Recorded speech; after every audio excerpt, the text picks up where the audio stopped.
ମତେ ଜଣେ ବନ୍ଧୁ ପଚାରିଲେ କି ରାମଚରିତ ମାନସ ପଢିଲେ କଣ ଫାଇଦା? ଆମେ ରାମଚରିତ ମାନସରୁ କଣ ଶିଖିବା? ଆଉ ଆମେ ରାମଚରିତ ମାନସ କାହିଁକି ପଢିବା? ତ ମୁଁ ତାଙ୍କୁ କହିଲି, ଗୋଟେ ଛୋଟ ଉଦାହରଣ ଦେଲି, ବେଶୀ ନାହିଁ, ମନକୁ ଆସିଲା। ଦେଖନ୍ତୁ, ଗୋଟେ ନ୍ୟୁଜ ମୁଁ ଦେଖିଥିଲି, ମାନେ ଦି ଭାଇ ଅଛନ୍ତି। ତ ଦି ଭାଇ, ଜଣେ ବଡ ଭାଇ ଆଉ ସାନ ଭାଇ। ଯେତେବେଳେ ବଡ ଭାଇ ଜଣକୁ ବାହା ହଉଛି, ସାନ ଭାଇରେ କଣ ହଉଛି? ଭାଉଜ ହଉଛି। ତାକୁ ସେ ଭାଉଜ ଡାକୁଛି। ତ ବାହାଘର ସରିଲା ପରେ ତାରକୁ ଭାଉଜ ସମ୍ମାନ ଦଉଛି। ଭାଉଜ ହଉଛନ୍ତି କିଏ? ମା ସମାନ। ମାନେ ଭାଉଜଙ୍କୁ ଆମର ହିନ୍ଦୁ ପରମ୍ପରାରେ, ବାହାର କଣ ହଉଛି ଆମେ ଜାଣିନାହାନ୍ତି, କିନ୍ତୁ ଭାଉଜଙ୍କୁ ଆମ ହିନ୍ଦୁ ପରମ୍ପରାରେ ମା ବୋଲି ମାନା ଯାଉଛି। ସେ ଆମଠୁ ବର୍ଷେ ବଡ ହୁଅନ୍ତୁ କି ମାସେ ବଡ ହୁଅନ୍ତୁ କି ଆମଠୁ ସାନ ବି ହେଇଥାନ୍ତୁ, କିନ୍ତୁ ଯଦି ଭାଉଜ ହିସାବ ହେଲେ ତ ଆମର ସେ ମା। ତ ମୁଁ ନ୍ୟୁଜ ଦେଖିଲି, ସତ ଘଟଣା ମୁଁ କହୁଛି ଆପଣଙ୍କୁ। ତ ଦି ଭାଇଟିଏ ତାର ବାହା ହେଲା, କିଛି ବର୍ଷ 2 ବର୍ଷ କି 3 ବର୍ଷ ପରେ ତାର ଛୋଟ ଛୁଆଟିଏ ମଧ୍ୟ ହେଲା। ତ ଛୁଆଟେ ହେଲା ପରେ ସେ ଭାଇଟି ମରିଗଲା। ଯଦି ମରିଗଲା, ତ ସାନ ଭାଇ କଣ କଲା? ତାର ସ୍ତ୍ରୀ କି ବାହା ହେଇଗଲା। ମାନେ ଭାଉଜକୁ ଦିଅର ବାହା ହେଇଗଲା। ସେ ପିଲାକୁ ରଖିଲା, ତା ସେ ସ୍ତ୍ରୀ କି ବି ରଖିଲା। ତ ଆଉ ଏଇ ଯୋଉ ବାହାଘର, ମାନେ ସମସ୍ତେ ପରିବାର, ଗାଁ ଲୋକ, ସାହି ପଡିଶା ଧୁମଧାମରେ ମିଶିକି କଲେ। ଆଉ ଏଇ ବାହାଘର ପରେ ସମସ୍ତେ ସେ ଲୋକଟି ପୁରା ମହାନ ମହାନ କହିଲେ। ଯୋଉ ଲୋକଟି ବାହା ହେଲା ଭାଉଜକୁ, ତାକୁ ମାନେ ପୁରା ପ୍ରଶଂସାରେ ପୋତି ପକେଇଲେ। କହିଲେ ଯାହା ହଉ, ଦେଖନ୍ତୁ ନା, ଗୋଟେ ଜୀବନ ସେ ଉଦ୍ଧାର କରିଦେଲା। ମାନେ ନିଜ ଜୀବନ କଥା ନ ଭାବିକି ତାର ଭାଉଜକୁ ବିବାହ ହେଲା, ତାର ଜୀବନ ସେ ମାନେ କଣ କଲା? ଉଦ୍ଧାର କରିଦେଲା। ମତେ ଗୋଟେ କଥା କୁହନ୍ତୁ, ବାହାଘର ପୂର୍ବରୁ ତାକୁ ସେ କଣ ଭାବିଥିବ? ସ୍ତ୍ରୀ ଭାବିଥିବ ନା ମା ଭାବିଥିବ? ମା ଭାବିଥିବ। କିନ୍ତୁ ବାହାଘର ପରେ କଣ ଭାବିଲା? ସ୍ତ୍ରୀ ଭାବିଲା। ତ ମା କୁ ବାହା ହେଲା ପୁଅ। ମାନେ ମାନେ ଲୋକଙ୍କର ମତି ଭ୍ରଷ୍ଟ ହେଇଗଲାଣି। ଏ ସମାଜରେ ଲୋକ ପୁରା ପାଗଳ ହେଇଗଲେ, ମୂର୍ଖ ଲୋକ ସବୁ। ମାନେ ଭାବନ୍ତୁ, ମାନେ ଭାଉଜ ଯିଏ ଆମର ମା ସମାନ, ଯୋଉ ଭାଉଜ ଆମକୁ ମାନେ ମା ପରି ସ୍ନେହ ଦଉଛନ୍ତି, ତ ସେଇ ଭାଉଜକୁ ସେ ବାହା ହେଇଗଲା। ମାନେ ଦିଅର, ପୁଅ ହେଇକି ମା କୁ। ତ ଏସବୁ ଜିନିଷ ଜ୍ଞାନର ଅଭାବ ଯୋଉ ହଉଛି, କୋଉ କାରଣରୁ? କେବଳ ରାମଚରିତ ମାନସ ଆଉ ପୁରାଣ ପୋଥି ନ ପଢିବାରୁ। ଦେଖନ୍ତୁ, ରାମଚରିତ ମାନସ ଯଦି ସେଇ ଲୋକ ପଢିଥାନ୍ତା, ସେଇ ଲୋକର ଯଦି ରାମଚରିତ ବିଷୟରେ ଟିକେ ଜ୍ଞାନ ଥାନ୍ତା, ସେ କେବେ ବି ମରି ଯାଇଥାନ୍ତା ପଛେ ଭାଉଜକୁ ବାହା ହେଇନଥାନ୍ତା। ତାକୁ ଯେତେ ଲକ୍ଷ ଟଙ୍କା ଦିଅ, ଯେତେ ଘର ଲୋକ କୁହନ୍ତୁ, ଯେତେ ବନ୍ଧୁବାନ୍ଧବ କୁହନ୍ତୁ, ଯେ ତା ନିଜର କିଛି ଜ୍ଞାନ ଥାନ୍ତା, ସେ ଲୋକଟି ଯଦି ରାମଚରିତ ମାନସ ଟିକେ ପଢିଥାନ୍ତା, ସେ କେବେ ବି ତା ଭାଉଜକୁ ବାହା ହେଇନଥାନ୍ତା। ଆରେ ଭାଇ, ଭାଉଜ ତାର ଭାଇ ମାସେକରେ ମରୁ କି ବର୍ଷକରେ ମରୁ କି ଦିନକରେ ମରୁ, ସେ ଭାଉଜ ମାନେ ଭାଉଜ, ମା ସମାନ। ତାକୁ କେବେ ଦିଅର ବାହା ହେଇପାରିବନି। ହଁ, ସେ ତାଙ୍କର ଅଲଗା ଜାଗାରେ ବାହା ହେଇପାରିବେ, ସେଇଟା ମନା ନାହିଁ। ତାଙ୍କର ସେ ଅଲଗା ଜାଗାରେ ଦେଖି ବାହାଘର କରାନ୍ତୁ କି ବାହା ହୁଅନ୍ତୁ, ସେଇଟା ଅଲଗା କଥା। କିନ୍ତୁ ନିଜ ଦିଅର କେବେ ବାହା ହେଇପାରିବନି। ଦେଖନ୍ତୁ, କେତେ ବଡ ପାପ ଏ ସମାଜରେ ହଉଛି, ଆଉ ସେ ପାପକୁ ଲୋକମାନେ ଉତ୍ସାହିତ କରୁଛନ୍ତି। ମୁଁ କାହିଁକି କହୁଛି? ରାମଚରିତ ମାନସରେ ଆମକୁ କଣ ଶିଖଉଛି? ଦେଖନ୍ତୁ, ଯଦି ରାମଚରିତ ମାନସ ପଢିବା ଆମେ, ରାମଚରିତ ମାନସରେ ଯେତେବେଳେ ଭଗବାନ ରାମ ଆଉ ଲକ୍ଷ୍ମଣ, ମା ସୀତା ବନବାସ ଯାଇଥିଲେ, ବଣରେ ଥିଲେ, ସେ ସମୟରେ ଲକ୍ଷ୍ମଣ, ଭରତ, ଶତ୍ରୁଘ୍ନ ମା ସୀତାଙ୍କୁ ନିଜ ମା ଠୁ ବି ଅଧିକା ମାନୁଥିଲେ। ନିଜ ମା ଭଳିଆ ସ୍ନେହ କରୁଥିଲେ। କେବେ ଭାଉଜକୁ କେବେ ମାନେ ଖରାପ ଦୃଷ୍ଟିରେ ଦେଖିବା ଦୂର ଛାଡ, ତାଙ୍କ ମୁଖକୁ କେବେ ଚାହିଁ ନାହାନ୍ତି। ଭାବୁଛନ୍ତି ନା? କେମିତି? କାହିଁକି କହୁଛି ମୋ କଥା? ନା, ଏ ବିଷୟ ଆଗକୁ ଆସିବ। ଯେତେବେଳେ ମା ସୀତାଙ୍କୁ ରାବଣ ହରଣ କରି ନେଇକି ଗଲା, ଯେତେବେଳେ ନେଇଗଲା, ମା କଣ କଲେ? ଯେତେବେଳେ ପୁଷ୍ପକ ବିମାନରେ ଯାଉଥିବା ସମୟରେ ମାନେ କାନ୍ଦିକି ଚିତ୍କାର କରିକି ସମସ୍ତଙ୍କୁ ଡାକିଛନ୍ତି, ଏ ପଶୁ ପକ୍ଷୀ, ହେ ବଣ, ହେ ଗଛଲତା, ମତେ ରକ୍ଷା କର, ହେ ପତିଦେବ ରକ୍ଷା କର। କେହି ଶୁଣିଲେନି। ଲାଷ୍ଟ ସେ କଣ କଲେ? ତାଙ୍କ ଯୋଉ ଅଳଙ୍କାର, ତାଙ୍କ ନାକ ନଥ, ତାଙ୍କର ଯୋଉ ମଥାମଣି, ସବୁ ସବୁ କଣ କଲେ? ଅଳଙ୍କାର, ଚୁଡ଼ି ସବୁ ଖୋଲିକି ସବୁ ଫୋପାଡ଼ି ଦେଲେ। କୋଉଠିକି? ଜଙ୍ଗଲକୁ ପକେଇଦେଲେ। ଯେତେବେଳେ ପକେଇଦେଲେ, ତାକୁ ହନୁମାନ, ଜାମ୍ବବାନ ଆଉ ହନୁମାନ ସବୁ ପାଇକି ରଖିଥିଲେ। ଯେତେବେଳେ ହନୁମାନଙ୍କ ସହିତ ରାମଚନ୍ଦ୍ରଙ୍କ ଭେଟ ହୋଇଥିଲା, ସେତେବେଳେ ହନୁମାନ ରାମକୁ ଦେଖେଇଥିଲେ କି ଏ ଗହଣା ଆମେ ପାଇଥିଲୁ, ଦେଖନ୍ତୁ ଏ ମା ସୀତାଙ୍କର କି। ତ ସେ ଗହଣା ନେଇକି ଜାଣି ଶୁଣି ଭଗବାନ ଶ୍ରୀରାମ ନେଇକି ଲକ୍ଷ୍ମଣଙ୍କୁ ଦଉଛନ୍ତି କି ଲକ୍ଷ୍ମଣ ଦେଖିଲ, ଇଏ ତୁମର ଭାଉଜଙ୍କର କି ଇଏ ଅଳଙ୍କାର। ଲକ୍ଷ୍ମଣ କଣ କହୁଛନ୍ତି ଜାଣିଛନ୍ତି? ମତେ କ୍ଷମା କରନ୍ତୁ ପ୍ରଭୁ, ମୁଁ କେବେ ଭାଉଜଙ୍କ ମୁଖକୁ ଚାହିଁନି। ଏ ମଥାମଣି ମୁଁ ଚିହ୍ନି ପାରିବିନି ଭାଉଜଙ୍କର କି ଆଉ କାହାର।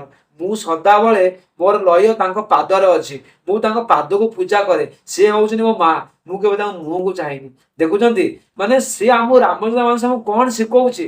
ମାନେ ଭାଉଜ ପ୍ରତି ଯୋଉମାନେ ବି ଖରାପ ସମ୍ପର୍କ ରଖୁଛନ୍ତି, ଯୋଉମାନେ ଖରାପ ଦୃଷ୍ଟି ରଖୁଛନ୍ତି, ଦେଖନ୍ତୁ ସେମାନେ ନର୍କରେ ପଡିବେ, ଆଉ ସେମାନଙ୍କର ମୁକ୍ତି ନାହିଁ। ତ ଏଇ ଜିନିଷ ଯଦି ରାମଚରିତ ମାନସ ଜଣେ ପଢିବ, ଯଦି ଆମର ରାମଚରିତ ମାନସ ଟିକେ ଜ୍ଞାନ ଥିବ, ତ ଆମେ ଏତେ ବଡ ଭୁଲ କରିବାକୁ କେବେ ଯିବା ନାହିଁ।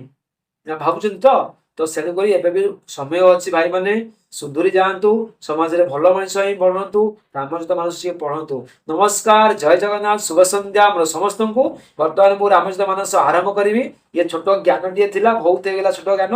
ଏବେ ଆମେ ବହି ଭିତରକୁ ପଶିବା, ଆମେ ରାମଚରିତ ମାନସ ଭିତରକୁ ପଶିବା, ଦେଖିବା ଆମର କଣ ଆଜି ଅଛି, ତାପରେ ଅଲଗା କଥା ହବା। ବର୍ତ୍ତମାନ ଆମ ସାମ୍ନାରେ ଅଛି 23 ନମ୍ବର ଦୋହା। ଆଜି 23 ନମ୍ବର ଦୋହା ପଢିବି, ଆଉ 23 ନମ୍ବର ଦୋହାର 4ଟା ଚଉପାଇ ପଢିବି। ବାସ୍ ଏତିକି ଆଜି ପଢିବା। ତା ପୂର୍ବରୁ ଗୁରୁଦେବଙ୍କୁ ବନ୍ଦନା କରିବି, ଆଉ ଆରମ୍ଭ କରିବି। गुरु ब्रह्मा गुरु विष्णु गुरुदेव महेश्वर, गुरु साक्षात परब्रह्म तस्मै श्री गुरवे नमः। देखंतु एबे आमे आरंभ करिबा हमर गुरुदेवको स्मरण करिकि। वर्तमान मु आरंभ करिबि। हमर पाखरे अछि 23 नंबर दोहा। कोन लिखा अछि? निरगुण ते यही भांति, बड़ नाम प्रभाव अपार, कही नाम बड़ राम ते, निज विचार अनुसार। दोहाटा पढ़िबार शैली अलगा अछि। तो एमिति संत माने अछंती, गोटे दोहा पढ़िबे आपनको सुनिया बहुत भल लागियो, किंतु आमे पढ़ी पारु, आम सेते कि नाही। थिरु नामर प्रभाव निर्गुण ब्रह्म ठारू बड़।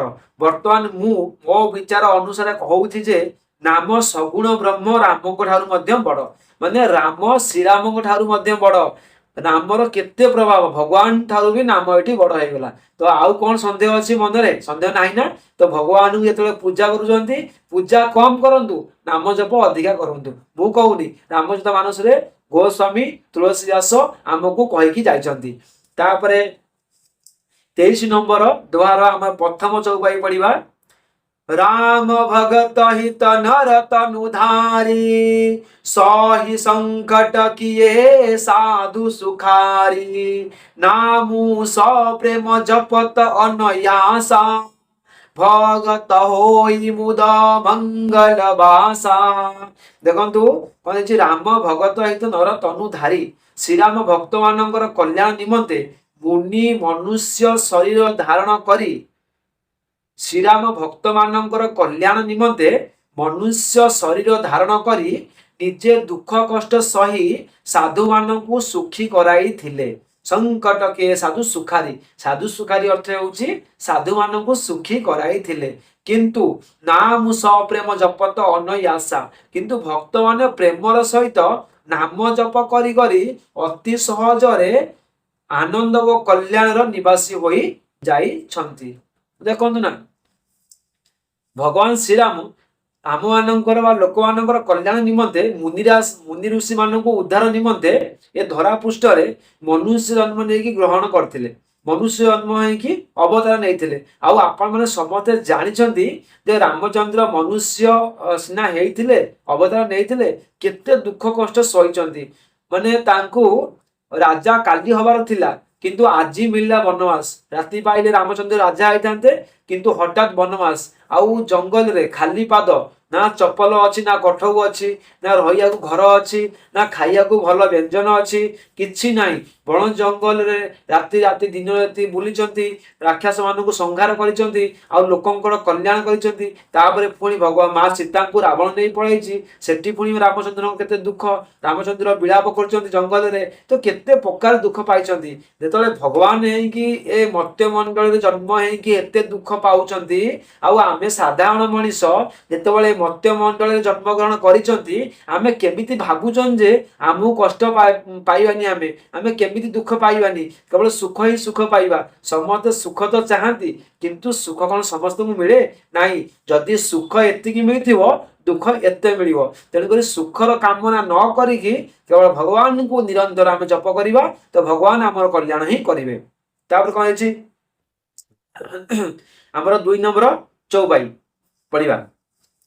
राम एक तपस्वी अतारी, नाम कोटि खल कुमति सुधारी। ऋषि हित राम सुकेतु सुता की, सहित से न सुत किन्नी विवाकी। कौन कहला? राम एक तापस तारी। श्रीराम जड़े मात्र तपस्वी स्त्री अहल्या को उद्धार करते। राम एक तापस तारी नाम कोटि खल कुमति सुधारी कि उद्धार करते। अथच नाम कोटि कोटि दुष्ट मानकर भ्रष्ट बुद्धि को संशोधन कर देखु श्रीरामचंद्र ये अहल्या को उद्धार करते से कथा कहला राम एक तापस तारी अर्थ हूँ कौन? तपस्वी स्त्री। ये सब मीनिंग भी बुझा आम तपस्वी स्त्री हूँ अहल्या। देखु आपण जानी अहल्या जिते पत्थर हो जाते अभिशाप मिलता तो आम ए विषय पर आलोचना करवा। पति देते अभिशाप आउ से पत्थर हो जाते तो जिते रामचंद्र कुटिया से जगह पूरा अभिशप्त होता से जगह को कहीं भी जाऊ नथिले किंतु श्रीरामचंद्र आसिले उद्धार कले जो पाद थोईदेले से अहल्यारू पत्थर माँ अहल्या प्रकट हो गले। तो से कथा कहुई भगवान श्रीरामचंद्र सीना गोटे अहल्या को उद्धार करथिले किंतु तांकर नाम कोटि कोटि लोक को उद्धार करुछि। तांकर नाम कोटि कोटि मूर्ख बा मूर्खंकर बुद्धि की सुधारुछि।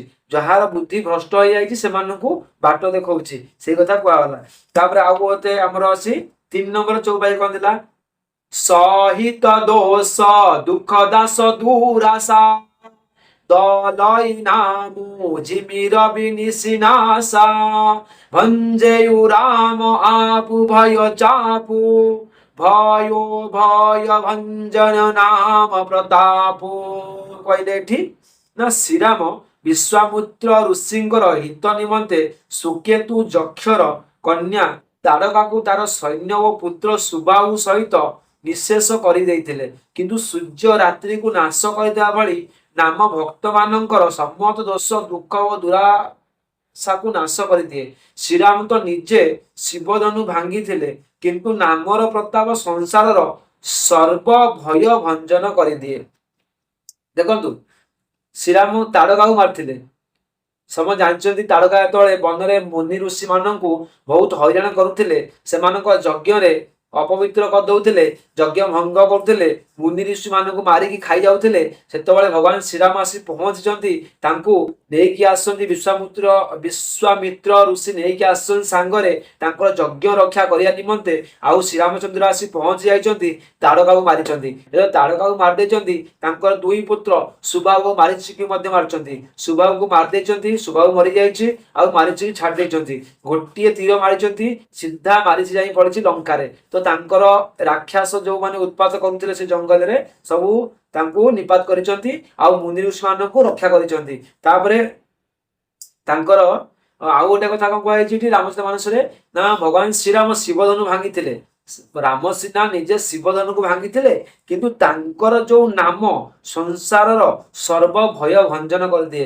देखंतु जेतेबेले आमको दुख आम तो जाऊँ गोटे एकांत जगह को एकांत जाऊँ आमको भय लगुच भूत प्रेत पिशाच अच्छा जदि आम मनरे राम नाम जप करके तो आमर भय दूर हो कहुच्छी राम नाम सर्व भय भंजन करे तो सदाबले आम राम नाम ही जप करवा उचित। तापर कौन 4 नंबर चौपाई आमर लास्ट चौपाई पढ़ा दंडक भानु प्रभु किन्न सुआवन जन मन अमित नाम किए पावन निश्चरणी कर दले रघुनंदन नाम सकल कलि कलुष निकंदन नाम सकल कलि कलुष निकंदन।